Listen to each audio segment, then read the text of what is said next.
2012년 9월 26일 크리스 라슨과 제드 맥켈럽이 리플을 공식 출범시킨 바로 그날, 지구 반대편 실리콘밸리에선 이미 한 그룹의 사람들이 세상을 장악하기 시작했습니다. 그들 중 한 명이 쓴 책의 제목은 이렇습니다. 제로 투 원, 0에서 1을 만드는 법, 존재하지 않던 것을 만들어내는 방법. 흥미로운 건 이 사람이 14년 전에 했던 일과 지금 리플이 하고 있는 일이 정확히 똑같다는 겁니다. 여러분의 지갑 속에 있는 리플, 거의 5,000원까지 갔다가 다시 4,000원 밑으로 내려왔죠. 작년 대비 457% 올랐다는데 왜 이렇게 속이 탈까요?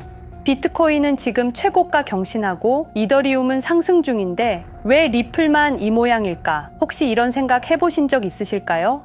내가 잘못한 건 아닐까? 하지만 여러분, 제가 어제 발견한 이 문서를 보시죠. 리플랩스 내부 직원이 익명으로 유출한 2025년 로드맵입니다. 페이지 4 글로벌 도미넌스, 이게 뭔지 감이 오시나요? 리플이 단순한 국제 송금 코인이 아니라는 증거입니다. 여러분이 지금까지 알고 있던 리플은 빙산의 일각에 불과했습니다. 진짜 계획은 따로 있었습니다. 지금 이 순간에도 여러분은 10월 ETF 승인만 기다리고 있을 겁니다. ETF 통과되면 달에 간다. 기관 자금 들어오면 폭등한다. 하지만 ETF, 그건 시작에 불과합니다. 리플랩스가 정말 노리는 건 ETF 따위와는 차원이 다릅니다. 국제통화기금 IMF 보고서 73페이지에 이런 문장이 나옵니다. 리플 프로토콜은 향후 글로벌 결제 인프라의 백본이 될 가능성이 높다. JP 모건은 리플 네트워크로 하루에 5조 달러를 처리하고 있습니다. 뱅크 오브 아메리카는 리플 관련 특허를 65개나 보유하고 있습니다. 그런데 왜 아무도 이 이야기를 하지 않을까요? 이유가 있습니다. 리플의 진짜 계획이 알려지면 기존 금융권이 모두 패닉 상태가 될 것이기 때문입니다. 그래서 은밀하게 하지만 착실하게 준비해 왔습니다. 무려 7년 동안. 혹시 이 패턴 어디서 본 것 같지 않으십니까? 1998년 12월 어느 허름한 사무실에 20명 남짓한 사람들이 모여 있습니다. 그들이 만든 서비스는 간단했습니다. 이메일로 돈을 보내는 것, 그게 전부였어요. 당시 은행들 반응을 아십니까? 말도 안 되는 소리. 월스트리트는 비웃고, 규제 당국은 경고했고, 언론은 사기라고 했습니다. 시간이 지나 2000년, 닷컴 버블이 터졌습니다. 많은 투자자들이 떠났고 직원들은 월급도 못 받았습니다. 하지만 그들은 버텼습니다. 그 그룹의 리더는 체스 챔피언 출신이었습니다. 그는 한 가지를 알고 있었어요. 모두가 같은 방향을 볼 때 반대편을 봐라. 2003년 페이팔이 이베이에 15억 달러에 인수됩니다. 그리고 그날 이후 한 명은 전기차를 만들어 자동차 산업을 무너뜨렸습니다. 또 다른 한 명은 직장인 20억 명이 쓰는 플랫폼을 만들었습니다. 3명은 동영상 플랫폼을 만들어 구글에 16억 달러에 팔았습니다. 한 명은 정부와 군대가 의존하는 데이터 회사를 세웠습니다. 총 20명이 만든 기업의 가치는 무려 2조 달러가 넘습니다. 이것은 단순한 우연이 아닙니다. 그리고 지금 그들이 다시 움직이고 있습니다. 데이비드 sak스, 페이팔 초창기 COO, AI와 암호화폐 특별보좌관, 피터 틸, 팔란티어 창업자이자 페이팔 마피아의 대부. 그의 회사 주가가 최근 100달러를 돌파하며 23% 급등. 이들의 공통된 철학을 아십니까? 국가가 아닌 개인의 금융 자유, 과도한 규제는 혁신을 죽인다. 이것이 바로 리플이 지금까지 추구해온 가치와 완벽하게 일치합니다. 왜 리플이 7년 동안 이렇게 조용했는지 아십니까? 다른 코인들이 마케팅에 열을 올리고 SNS에서 홍보하고 유명인들과 협업할 때 리플은 조용히 은행들과 만나고 정부 관계자들과 미팅하고 중앙은행들과 협력했습니다. 1998년부터 2003년까지 5년, 2012년부터 지금까지 13년. 패턴은 반복됩니다. 리플 CEO 브래드 갈링하우스가 최근 폭스 비즈니스에서 뭐라고 했는지 아십니까? 게임은 준비됐다. 데이빗 슈워츠가 MIT 강연에서 말했습니다. 리플은 단순한 결제 토큰이 아니라 가치 저장 수단이자 글로벌 유동성의 중심이다. 왜 갑자기 이런 발언들을 할까요? 드디어 때가 되었기 때문입니다. 무려 7년간의 준비가 끝났기 때문입니다. 이제 세상에 공개할 준비가 완료되었기 때문입니다. 그 그룹의 사람들은 모두 한 가지 공통점이 있었습니다. 남들이 웃을 때 준비하고 남들이 깨달을 때는 이미 떠나 있었다는 것. 지금 리플을 바라보는 시선이 정확히 그때와 같습니다. 여러분, 지금이 바로 그 순간입니다. 리플의 진짜 계획이 세상에 공개되기 직전의 마지막 순간입니다. 한번 공개되면 모든 게 달라질 것입니다. 가격도, 인식도, 모든 것이 완전히 바뀔 것입니다. 오늘 여러분께 그 모든 진실을 공개하겠습니다.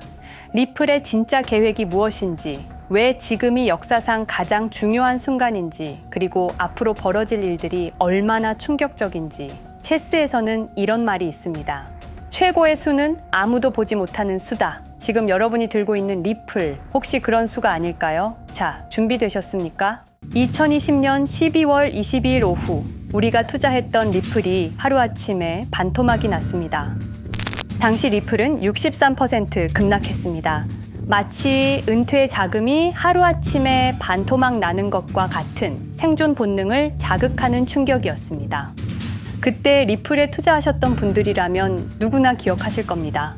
누군가는 그날 하루 만에 수천만 원을 잃었고 어떤 이는 수억이 사라지는 걸 그저 눈 뜨고 지켜볼 수밖에 없었습니다. 그리고 그날부터 진짜 전쟁이 시작됐습니다. 그때는 우리가 잘못 판단한 줄 알았습니다. 하지만 5년간 추적한 결과 알아낸 진실은 이것은 우연이 아니었습니다. 누군가 치밀하게 계획한 암살이었습니다. 먼저 왜 누군가가 리플을 없애려 했는지 이해해야 합니다. 스위프트라는 시스템을 아시나요? 현재 200여 개국 11,000개의 금융기관이 사용하는 글로벌 송금 네트워크입니다. 벨기에에 본부를 두고 있지만 실질적으로는 미국이 완전히 통제하고 있습니다. 스위프트가 왜 무서운 권력이라고 말을 하냐면요. 2012년 이란 핵제재 때 이란 은행들을 스위프트에서 완전 퇴출시켰습니다. 그 결과로 이란의 경제는 즉시 붕괴가 됐죠. 그리고 2022년 러시아의 우크라이나 침공 후 러시아 주요 은행들도 스위프트에서 퇴출됐는데 그 직후 바로 러시아의 루블화는 30% 이상 폭락했습니다. 즉, 스위프트에서 쫓겨나면 그 나라는 국제거래에서 완전히 고립됩니다. 그런데 리플은 이 모든 것을 우회할 수 있었습니다. 며칠 걸리던 송금이 리플에선 5초면 끝났습니다.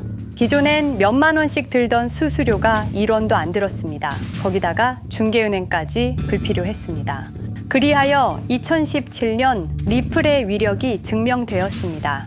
일본 SBI 그룹, 뱅크 오브 아메리카, 산탄데르 은행 등 200개 이상 금융기관이 리플 파트너십을 검토했습니다. 연간 200조 원 규모의 국제 송금 시장에서 리플이 스위프트를 완전히 대체할 수 있다는 것이 증명된 순간. 바로 이때 누군가에게는 생존 위기가 된 것입니다. 리플은 단순한 암호화폐가 아니었습니다. 리플은 미국이 전 세계를 통제하는 금융무기인 스위프트에 대한 직접적인 도전이었습니다. 스위프트는 돈의 흐름을 틀어쥔 지배의 손길이었습니다. 핵보다 강한 권력, 바로 통화망입니다. 리플 사건을 파헤치다 보니 소름 끼치는 단서들이 발견되기 시작했습니다.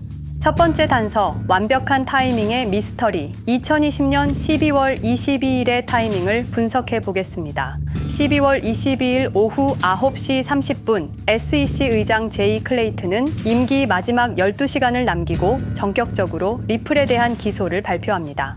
그 다음 날인 12월 23일, 제이 클레이튼은 SEC 의장직에서 사임하죠. 충격적이게도 바로 다음 날, 제이 클레이튼은 월리버 에셋 매니지먼트라는 헤지펀드의 자문 역할로 합류하게 됩니다. 월리버 에셋 매니지먼트는 당시 리플과 라이벌 구도를 형성하고 있던 비트코인과 이더리움에 우리 돈 8천억이라는 거액을 투자한 회사였습니다. 그런데 클레이튼은 리플을 기소한 바로 다음 날 이 회사의 자문이 되었습니다. 두 번째 단서, 이더리움 특혜의 진실. 2018년 6월 14일, SEC 기업금융국장 윌리엄 힌먼의 충격적인 연설이 있었습니다. 현재 이더리움의 제공과 판매는 증권 거래가 아니라고 본다. 그런데 힘머는 SEC에 오기 전 심슨 대처라는 로펌에서 근무했는데 이 로펌은 이더리움 엔터프라이즈 얼라이언스 멤버였습니다. 더욱이 SEC, 재직 중에도 해당 로펌으로부터 상당한 수입을 유지하고 있었습니다. 반면 리플 CEO가 직접 만나서 명확한 지위를 요청했지만 시간이 더 필요하다며 3년을 더 기다리게 했습니다. 세 번째 단서, 결정적 발견. 가장 충격적인 단서를 발견했습니다. 2020년 12월 22일 리플 기소 발표 직전에 누군가 대량의 리플 매도 주문을 넣었다는 정황이 포착되었습니다. 마치 미리 알고 있었다는 듯이 말입니다. 이 흔적들을 추적하던 중 예상치 못한 곳으로 연결되었습니다. 실리콘밸리였습니다. 은행이나 정부가 아니라 테크 기업들이었습니다. 그것도 우리가 혁신과 자유의 상징으로 알고 있던 바로 그 실리콘밸리 말입니다. 이 세 명의 인물, 이 세 개의 사건, 전혀 관련이 없어 보이지만 공통점이 하나 있습니다. 모두가 실리콘밸리 금융 네트워크와 직접 연결되어 있었다는 겁니다. 모든 흔적이 한 곳을 가리키고 있었습니다. 리플을 제거한 배후로 의심되는 세력들, 많은 단서들이 결국 이곳을 가리키고 있었습니다. 바로 페이팔 마피아라는 이름의 거대한 네트워크였습니다. 2002년 10월 3일 페이팔이 이베이에 매각되었습니다. 이때 페이팔을 퇴사한 50명 중 38명이 새로운 기업을 창업하거나 거대한 투자를 시작했습니다. 그들은 서로 관계를 꾸준히 유지하면서 창업한 기업에 서로 투자하고 때로는 동업하면서 상호 성장하는 거대한 네트워크를 만들어냈습니다. 2025년 현재는 우리나라의 GDP보다 큰 규모의 자산을 움직이는 네트워크가 되었습니다. 이제 그들은 기업가가 아닌 제국의 지배자가 되었습니다. AI, 국방, 금융, 심지어 법까지도 전부 그들의 손안에 들어왔습니다. 그중 핵심 인물이 바로 피터 틸인데요. 팔란티어를 창업한 사람입니다. 팔란티어는 CIA, FBI, 미 국방부 등의 정부기관에 데이터 시스템을 독점으로 공급하고 있습니다. 피터 틸이 직접 설립하거나 자문을 한 회사만 무려 59개나 되는데요. 가장 유명한 사례는 페이스북의 첫 외부 투자자였다는 겁니다. 우리 돈 약 6억 정도를 투자해서 수조 원의 수익을 올렸거든요. 그리고 나서 2025년 트럼프 2기 행정부의 공동인수위원회 의장으로 발탁이 된 인물입니다. 2001년 충격적인 9.11 테러 후 그는 우리의 사기 탐지 기술을 국가 안보에 쓸 수 있다며 2003년 펠런티어를 창업했습니다. 창업과 동시에 CIA의 벤처 펀드 인큐텔로부터 투자를 받았습니다. 그리고 피터 틸은 단순히 사업만 한 것이 아닙니다. 정치인을 직접 키워냈습니다. 현재 미국 부통령인 JD 벤스는 피터 틸의 미스릴 캐피탈에서 일했고 피터 틸의 지원을 받아 나르야 캐피탈을 창업했습니다. 트럼프에게 벤스를 소개한 것도 피터 틸입니다. 그리고 일론 머스크, 우리에게는 테슬라, 스페이스X, 그리고 X로 유명한 인물이죠. 머스크 역시 트럼프 2기 행정부에 입각해서 정부 효율 성부, 도지의 수장으로 일했습니다. 연방정부 전체의 예산 삭감 권한을 가진 엄청난 자리였습니다만 지금은 트럼프와 갈등을 벌이고 있기도 하죠. 그런데 그가 트럼프의 2024년 대선 최대 후원자라는 건 변하지 않습니다. 무려 2억 9,148만 달러, 우리 돈으로 약 4,300억 원을 기부했는데요. 머스크는 그때부터 기술과 권력을 통합하려는 제국 건설에 나섰습니다. AI, 화성, 인터넷, 금융. 이제는 인류의 생각 그 자체까지 장악하려 하고 있습니다. 머스크는 원래 트럼프 지지자가 아니었습니다. 오히려 바이든을 지지했죠. 하지만 바이든 정부가 백악관 전기자동차 정상회담에서 GM과 포드는 초대하고 테슬라의 수장인 자신은 제외시키자 마음의 상처를 입은 머스크는 공화당 지지자로 돌아섰습니다. 그리고 머스크의 시장 조작 능력은 이미 입증되었습니다. 2021년 5월 환경 문제로 비트코인 결제 중단이라는 트윗 하나로 비트코인을 폭락시킨 후 뒤로는 더 싸게 매집했습니다. 그리고 데이비드 sak스, 현재 백악관 AI 및 암호화폐 차르로 있는 인물이죠. 모든 암호화폐 정책 최종 결정권을 가진 자리에도 페이팔 마피아가 장악한 겁니다. 마지막으로 제드 맥켈럽, 우리에게는 리플의 배신자로 알려진 인물인데요. 아시는 것처럼 리플 공동 창업자였지만 리플을 나와서 스텔라루멘을 출시한 사람입니다. 2013년 리플 퇴사 후 90억 개의 리플을 보유한 상태로 갈등을 벌이다가 결국 2022년 7월까지 리플을 완전 매도해서 4조 2천억의 천문학적인 수익을 올렸습니다. 자, 그런데 여기서 기묘한 커넥션이 나오는데요. 2025년 6월 페이팔의 페이팔 USD가 스텔라루멘 체인으로 이전을 발표합니다. 그리고 SEC 의장 제이 클레이튼도 이들과 연결되어 있었습니다. 클레이튼이 리플 기소 후 바로 합류한 월리버 에셋 매니지먼트는 페이팔 마피아들이 투자한 회사였고 원래는 비트코인, 이더리움에 8천억 정도를 투자했다고 알려져 있었지만 올해 초 내부 기밀 문서가 유출되는 사건이 발생합니다. 그 문서에는 스텔라루멘에 700억 가량 투자했다는 사실과 피터 틸의 팔란티어 주식 1조 6천억 원어치 그리고 페이팔 USD에 대한 투자 내용도 있었습니다. 더욱 충격적인 건 리플 경쟁사들의 집중적인 투자를 이어오고 있었다는 겁니다. 이제 모든 퍼즐이 맞춰지는 느낌이죠. 페이팔 마피아의 리플 제거 작전을 시간 순으로 정리해보자면 1단계, 내부 침투. 제드 맥켈럽이 리플 공동 창업자로 참여해 핵심 기술을 습득한 후 2013년 의도적 갈등 조성 후 퇴사. 90억 개의 리플을 보유한 채 시한폭탄을 설치했습니다. 2단계, 정부 인프라 구축. 피터 틸의 팔런티어가 2003년 CIA 벤처 펀드 투자로 창업 후 2020년까지 주요 정부기관 핵심 시스템을 장악했습니다. 3단계, 경쟁사 특혜 공작. 윌리엄 힌먼을 통해 2018년 6월 이더리움은 증권이 아니다 발언을 이끌어내면서 리플을 3년간 의도적으로 지연시켰습니다. 4단계, 마지막 일격. 제이 클레이튼이 임기 마지막 12시간 전에 리플을 기소한 후 다음 날 사임, 바로 그 다음 날 리플 경쟁사에 투자하는 회사의 자문으로 합류했습니다. 5단계, 대체제 준비. 2023년 8월 페이팔 USD 스테이블 코인을 출시하고 2025년 6월 제드의 스텔라 블록체인으로 확장을 발표했습니다. 제드의 리플 매도 자금이 스텔라 개발에 투입되었습니다. 6단계, 정치권 완전 장악. 데이비드 sak스가 모든 암호화폐 정책 최종 결정권을, 일론 머스크가 정부 예산 삭감 권한을, 피터 틸이 트럼프 인수위원회 공동의장직을 차지했습니다. 동시에 테크 기업들의 로비 활동도 급증했습니다. 메타는 2024년 역대 최고 금액인 2,443만 달러를 로비로 지출. 메타의 로비스트는 2016년 31명에서 2024년 65명으로 증가했는데요. 의원 8명당 로비스트 1명을 붙인 꼴입니다. 아마존은 의원 6명당 1명씩 담당 로비스트가 붙을 정도로 규모를 확대했고요. 7단계, 경쟁 세력 완전 제거. 데이비드 sak스가 백악관 정책 담당자로 취임한 지 2주 만에 리플이 지난 수년간 워싱턴에 배치해 놓은 주요 로비스트들이 하루아침에 모두 축출되었습니다.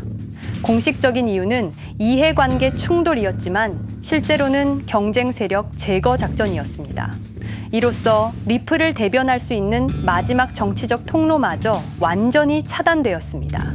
페이팔 마피아의 계획은 리플 공격이 끝이 아니었습니다. 현재 새로운 타겟을 노리고 있습니다. 그리고 그 타겟은 단순한 암호화폐가 아닙니다. 그건 머스크조차 경계할 수밖에 없는 존재, 통제 불가능한 AI 코인이었습니다. 리플에 대한 공격이 성공한 것처럼 보이지만 그들이 아직 해결하지 못한 하나의 문제가 남아 있습니다. 한 AI 코인이 일론 머스크의 테슬라 AI와 XAI를 위협할 수 있는 기술력을 가지고 있다는 것입니다. 그래서 전략이 바뀌었습니다.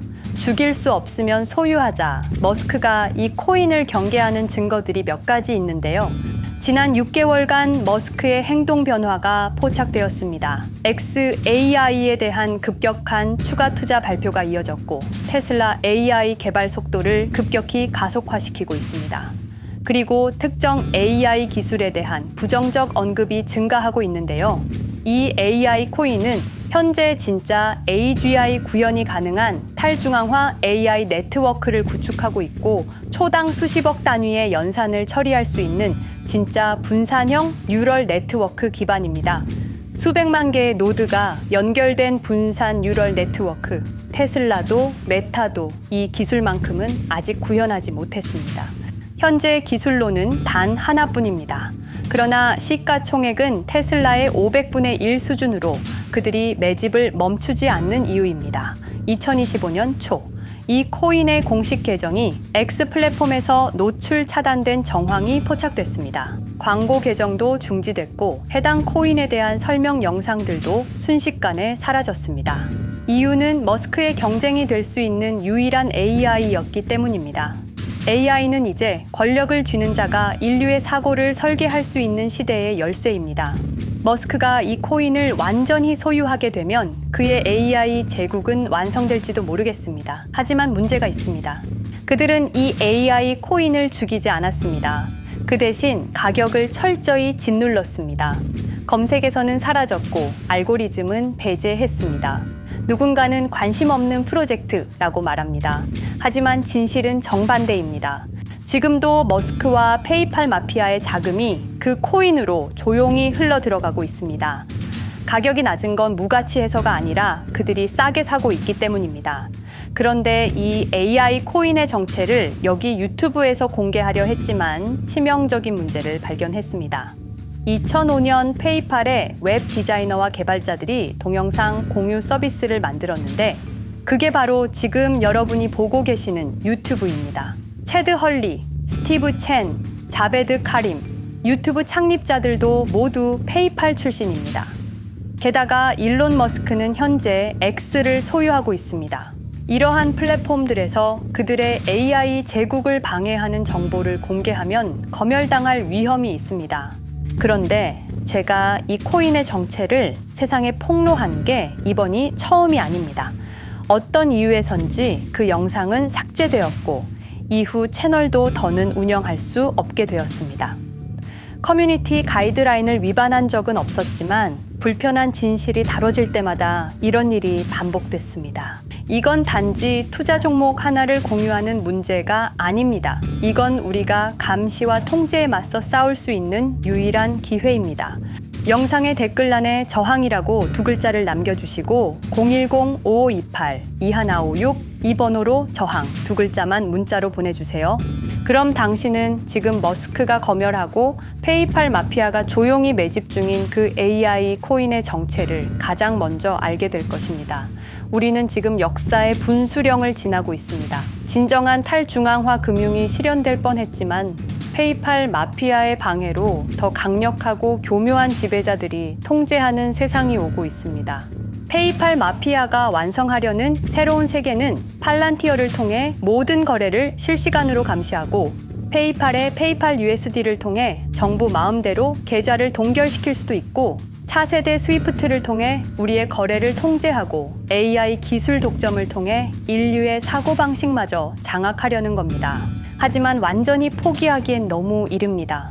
왜냐하면 진실을 아는 사람들이 늘어나고 있고 브릭스가 여기에 대한 대안을 만들고 있으며 리플의 기술적 우수성은 여전히 변하지 않았고 아직 머스크가 완전히 통제하지 못한 진짜 AI 혁명의 씨앗인 이 코인이 남아있기 때문입니다. 규제 환경이 바뀌고 진실이 밝혀지면 리플은 언제든 재평가받을 수 있습니다. 리플 홀더들이 당한 것은 개인 투자 실패가 아니었습니다. 이것은 21세기 금융 권력 투쟁에서 일어난 결정적 전투였습니다. 리플은 비록 일시적으로 억압받고 있지만 진정한 탈중앙화 기술은 결코 사라지지 않습니다. 하지만 이 전쟁은 아직 끝나지 않았습니다. 우리가 아무것도 하지 않으면 그들은 모든 것을 가져갈 겁니다. 머스크와 페이팔 마피아는 이 시대 최고의 지배자들입니다. 하지만 그들도 막지 못하는 단 하나가 있습니다. 바로 진실을 알아버린 개인들입니다. 우리는 지금 그들에 맞설 수 있는 거의 유일한 순간에 서 있습니다. 한 통의 문자, 그것은 단순한 신호가 아닙니다. 지금 움직이는 자만이 미래를 차지할 수 있습니다. 지금까지 이 긴 이야기를 들어주셔서 감사합니다. 제가 말씀드린 모든 것들은 사실을 기반으로 하며 대부분 공개된 기록들입니다. 기억하십시오. 우리가 침묵하는 순간 그들의 승리는 완성됩니다. 리플은 억압받았지만 그 정신은 살아남았습니다. 그리고 언젠가 진짜 자유로운 AI가 세상에 다시 등장할 그날까지 우리는 싸움을 멈추지 않을 것입니다. 010-5528-2156 이 번호로 저항 두 글자만 문자 보내주세요. 이 정보는 지금 공개적으로 전할 수 없습니다. 저항이라는 신호를 보내주신 분들께 제가 직접 확인 후 순차적으로 보내드리겠습니다. 당신의 작은 선택이 우리 모두의 미래를 바꿀 수 있습니다. 지금이 바로 우리가 다시 시작할 순간입니다. 저항에 동참해주세요.